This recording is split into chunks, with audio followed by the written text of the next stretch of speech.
Friends, నమస్తే. నేను mister friends.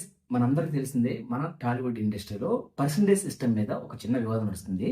అంటే ఏదైతే మన మల్టీప్లెక్స్లో ఏదైతే పర్సంటేజ్ సిస్టమ్ అమలు అవుతుందో, అలాగే కొంతమంది ఎగ్జిబిటర్స్ ప్రొడ్యూస్ నుంచి పర్సంటేజ్ కావాలి, మాకు రెంటల్ సిస్టమ్ వద్దని చెప్పేసి మనకు వివాదం నడుస్తుంది. అయితే ఆ వివాదం దాదాపు లాస్ట్ ఒక 1 వీక్ నుంచి నడుస్తుంది.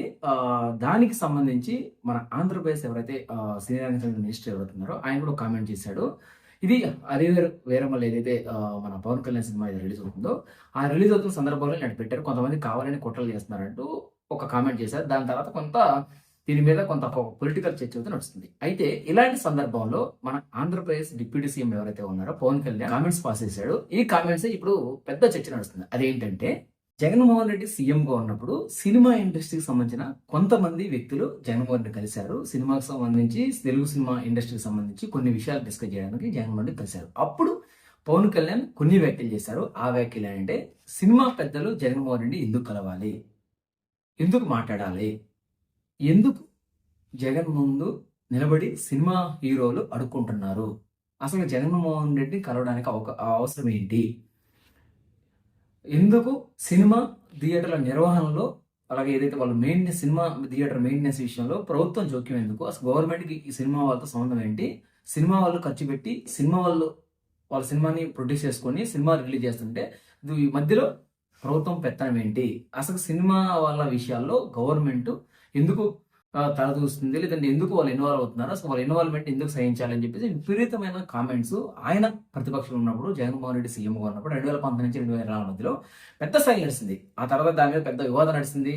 ఆ సినిమా వాళ్ళని జగన్మోహన్ రెడ్డి తొక్కేస్తున్నారంటూ, లేదంటే సినిమా వాళ్ళని జగన్మోహన్ రెడ్డి అవమానపరిచారంటూ పవన్ కళ్యాణ్ విపరీతంగా ఉచ్చిపడ్డాడు. అయితే కట్ చేస్తే 2024లో ఏదైతే alliance government, TDP, Janasena, BJP alliance government అధికారంలోకి వచ్చిన తర్వాత చంద్రబాబు నాయుడు ముఖ్యమంత్రి అయ్యారు. అలాగే మన పవన్ కళ్యాణ్ డిప్యూటీ సీఎం అయ్యారు. అయితే ఇప్పుడు పవన్ కళ్యాణ్ సినిమా ఇండస్ట్రీ నుంచి ఉద్దేశించి ఆయన చేసిన వ్యాఖ్యలు ఏంటంటే, ఎందుకు సినిమా ఇండస్ట్రీ పెద్దలు ఏడాది అయినా, అంటే సంవత్సరం అయినా, కోడెం ప్రభుత్వ అధికారులకు వచ్చి సంవత్సరం అయినా సరే చంద్రబాబు నాయుడు గారిని ఎందుకు కలవలేదు? ఇది ఆయన ఫస్ట్ క్వశ్చన్. సెకండ్ క్వశ్చన్ ఏంటంటే, సినిమా ఇండస్ట్రీ పెద్దలకి ప్రభుత్వం పట్ల కనీస కృతజ్ఞత భావం లేదు అని ఇంకో మాట్లాడాడు. ఇంకొక అంశం ఏంటంటే, ఇకపై ఎటువంటి చర్చలు ఉండవు సినిమా ప్రతినిధులతోటి, సినిమా ప్రతినిధులే ప్రభుత్వం దగ్గర రావాలి.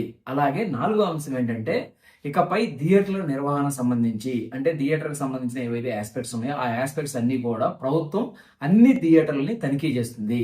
అన్ని కూడా, అంటే ఏవైతే థియేటర్లో విషయాలు ఉన్నాయో, సేఫ్టీ కానీ, లేదంటే వాళ్ళకి సంబంధించిన పార్కింగ్ ఫీజెస్ కానీ, లేదంటే రేట్లు కానీ, లేదా థియేటర్లు అమలు పడుతున్న రేట్లు కానీ, అన్ని విషయాల్లో కూడా ప్రభుత్వం అనేది తరోగా ఇన్వెస్టిగేట్ చేస్తుంది, వాటి మీద ఒక సమగ్రమైన విచారణ చేస్తున్నట్టు పవన్ కళ్యాణ్ కామెంట్ చేశారు. అయితే ఇదే కామెంట్స్ ఆయన ప్రతిపక్షంలో ఉన్నప్పుడు మాత్రం, గవర్నమెంట్ ఇలాంటి విషయాలను ఇంప్లిమెంట్ చేస్తున్నప్పుడు ఆయన మాత్రం గవర్నమెంట్కి వ్యతిరేకంగా సినిమా ఇండస్ట్రీకి సంబంధించి సినిమా థియేటర్ల విషయాల్లో గవర్నమెంట్ ఎందుకు తలదూస్తుందంటూ ఆ రోజు ఆయన గట్టిగా మాట్లాడాడు ప్రభుత్వం వ్యతిరేకంగా. మరి ఇవాళ మాత్రం ఆయన అధికారం నుండి మాత్రం సినిమా వాళ్ళే ప్రభుత్వం దగ్గర రావట్లేదు, సినిమా వాళ్ళు ప్రభుత్వం దగ్గరకు వచ్చి సీఎంను సన్మానించట్లేదు, ప్రభుత్వం దగ్గరకు వచ్చి సినిమా వాళ్ళు ఎందుకు మాట్లాడలేదు అని చెప్పేసి వాళ్ళు కనీసం కృతజ్ఞత భావం కూడా లేదంటూ కొన్ని డెరిగేటరీ కామెంట్స్ అయితే పాస్ చేశారు. అయితే ఇది ఓవరాల్గా ఈ కామెంట్స్ చూసినప్పుడు మనకి ఏమనిపిస్తుంది అంటే, ఇది ఒక డ్యూల్ స్టాండర్డ్ అనిపిస్తుంది.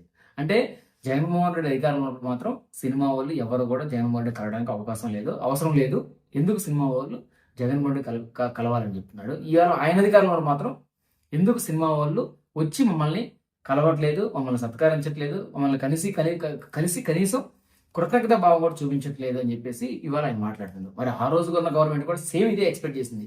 సినిమా ఇండస్ట్రీ నుంచి ఎవరు కూడా జగన్మోహన్ రెడ్డికి వచ్చి విషయం చెప్పలేదు, సినిమా ఇండస్ట్రీ నుంచి ఎవరు కూడా జగన్మోహన్ రెడ్డి వచ్చి సన్మానించలేదు. సో అలాంటప్పుడు అప్పుడున్న జగన్మోహన్ రెడ్డి అయినా సరే కొంతమంది సినిమా ఇండస్ట్రీ పెద్ద పిలిచి వాళ్ళతో మాట్లాడి, ఆంధ్రప్రదేశ్లో సినిమా ఇండస్ట్రీకి ఎదుగుదలకు కావాల్సిన సూచనలు, సలహాలు మీరు ఇవ్వండి, కావాలంటే మేము కమిటీ వేస్తాం, ఆ కమిటీతో మేము చర్చించి మీకు ఏమేమి రిక్వైర్మెంట్స్ చెప్పండి, కావాలంటే కొన్ని భూములు మీకు కావాలంటే మెయిన్ ఏరియాస్, మెయిన్ సిటీస్లో మీకు భూములు కూడా ఫ్రీగా ఇస్తాం, మీ స్టూడియోస్ కట్టండి అని చెప్పేసి ఆ రోజు ఆయన ఒక పాజిటివ్ డైరెక్షన్లోనే వాళ్ళకి ఇచ్చాడు. అయితే ఆ రోజు ఆయన ఇచ్చిన డైరెక్షన్ వీళ్ళు ఎవరు కూడా పట్టించుకోకుండా పవన్ కళ్యాణ్ లాంటి వ్యక్తులు బయటకు వచ్చి బహిరంగంగానే జగన్మోహన్ రెడ్డిని విపరీతంగా కామెంట్ చేశారు, విపరీతంగా ఆయన్ని ట్రోల్ చేశారు. కానీ ఇవాళ మాత్రం సినిమా ఇండస్ట్రీ సంబంధించిన పవన్ కళ్యాణ్ డీసీఎంగా ఉండగా, చంద్రబాబు నాయుడు ముఖ్యమంత్రిగా ఉండగా మాత్రం ఇవాళ సేమ్ అదే ప్రభుత్వంతో అదే ప్రభుత్వం అదే సినిమా ఇండస్ట్రీ తోటి సేమ్ క్వశ్చన్స్ రిపీట్ చేస్తుంది. మరి ఆ రోజు వాళ్ళు చేసింది కరెక్ట్ కాదన్నప్పుడు ఈ రోజు పవన్ కళ్యాణ్ గారు చేస్తుంది కరెక్ట్ అని మనం ఎలా చెప్పాలి? అంటే ఇది ఎలా అయిపోయిందంటే పవన్ కళ్యాణ్ అధికారంలో మాత్రం సినిమా ఇండస్ట్రీలో పెద్దలు వచ్చి ఆయన కలిసి ఆయన దగ్గర ఆశీర్వాదం తీసుకోవాలి, లేదంటే ఆయన కలిసి ఆయనతోటి మాట్లాడాలి. అదే జగన్మోహన్ రెడ్డి లేదా ఇంకొక వ్యక్తి ముఖ్యమంత్రి ఉన్నప్పుడు ఎవరు కలవడం అవసరం లేదంటాం. ఇది ఒక డ్యూల్ స్టాండర్డ్ కదా. అంటే మనం మాత్రం అధికారంలో మాత్రం అందరు రావాలి, మనం కలవాలి, మనల్ని సన్మానించాలి, మనకు కృతజ్ఞత చూపించాలి. వేరే వాళ్ళు సీఎంగా ఉన్నప్పుడు మాత్రం మనం వెళ్ళి కలవడం అవసరం లేదు, మనం మాట్లాడడం అవసరం లేదు, మనం ఎటువంటి కృతజ్ఞత చూపించడం అవసరం లేదు. ఇట్లా ఉంటుంది. అంటే మనం అధికారంలో మాత్రం అందరూ మన దగ్గర రావాలి, మనం అధికారం లేని మాత్రం ఎవరు వాళ్ళ దగ్గర పోకూడదు అనే భావజాలం అంటే మనం అర్థం చేసుకోవాల్సిందే. అంటే చూడాలి మరి ఈ విషయం ఎంతవరకు వెళ్తుందో. అంటే సినిమా ఇండస్ట్రీ మళ్ళీ పెద్దలు వచ్చి కలిసి వాళ్ళతో టైప్ అవుతారా, లేకపోతే సినిమా వాళ్ళే సినిమా సమస్యలు పరిష్కరించుకొని అందరితో అయిపోతారా చూడాలి. అంటే ఇవాళ మాత్రం తెలుగు ఫిల్మ్ ఛాంబర్స్ అయితే అనౌన్స్ చేసింది జూన్ 1 నుంచి ఎటువంటి బంద్ ఉండదు. మేము ఎటువంటి సినిమాలని ఏదో ఇంట్రెస్ట్ తోటి ఎటువంటి సినిమాలు ఆపడానికి ఎటువంటి బంద్ చేయట్లేదు అన్నారు. ఏదైతే ఎగ్జిబిటర్ల థియేటర్ల మూసివేత ఉందో ఆ మూసివేత కూడా మేము క్యాన్సిల్ చేస్తామని చెప్పి వాళ్ళు అనౌన్స్ చేశారు. అలాగే మీరు మా ఛానల్ ఫస్ట్ టైం చూస్తున్నట్లయితే Mr.R Connects అనే యూట్యూబ్ ఛానల్ లైక్ చేయండి, షేర్ చేయండి, సబ్స్క్రైబ్ చేసుకోండి. అలాగే పక్కన బెల్ బటన్ క్లిక్ చేసి మన నోటిఫికేషన్ పొందండి. మరి ఇంట్రెస్టింగ్ వీడియోతో మళ్ళీ కలుద్దాం.